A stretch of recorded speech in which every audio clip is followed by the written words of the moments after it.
চাইলে দিতে হবে, সেই অনুমতি তো আমি নিয়ে আসিনি। এক গ্লাস পানি এক ফোঁটাও দিতাম না।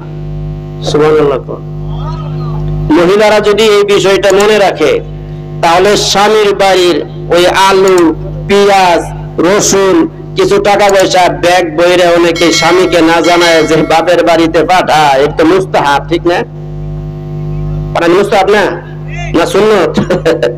এটা জায়েজ নাই, সম্পূর্ণ নিষেধ। স্বামীর টাকা পয়সা থেকে স্বামীর অনুমতি ছাড়া ফকিরকে ভিক্ষা দেওয়া নিষেধ। এটা শরীয়তের বিধান। আল্লাহ পাকের পক্ষ থেকে নারীদের জন্য একটা সীমানা আছে, পুরুষের একটা সীমানা আছে। ওই সীমানার ভিতরে যারাই থাকবে তারাই জান্নাতি। সুবহানাল্লাহ। ভাই যে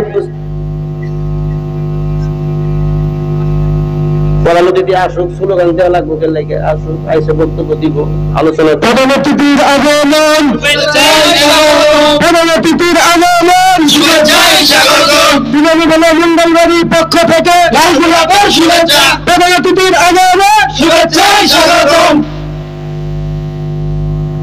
কথা বলবেন এখনই নাকি? বলেন বলেন, কথা বলেন, তারপরে আলোচনা করি।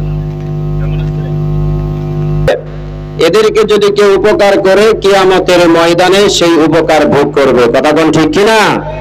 তো বায়েজিদ বুস্তামি রহমতুল্লাহ আলাইহির কথা বলতেছিলাম। উনি বললেন যে আমাকে যদি এক গ্লাস পানি দাও, তাহলে কিয়ামতের ময়দানে হতে পারে সেটা তোমার জান্নাতে যাওয়ার কি হবে, ওসিলা হয়ে যাবে। তো মহিলা যে জবাব দিয়েছিলেন, আজকের এই মাহফিলে অনেক মা বোনেরা এসেছেন, এটা যদি মনে থাকে, অন্তত স্বামীর ঘরের কোন আমানত এদিক সেদিক হবে না। কারণ স্বামীর ঘরের ধন সম্পদ এটা আমানত রাখা মহিলাদের জন্য এটা ওয়াজিব, অত্যাবশ্যক, এদিক সেদিক করা যাবে না। তো বায়েজিদ বুস্তামি রহমতুল্লাহ আলাইহি যখন এই কথা বললেন, মহিলা জবাব দিলেন, এক গ্লাস তো দূরের কথা, তোমাকে এক ফোঁটা পানিও দিতে পারবো না স্বামীর অনুমতি ছাড়া। সুবহানাল্লাহ বলেন, যেরকম যেরকম সুবহানাল্লাহ।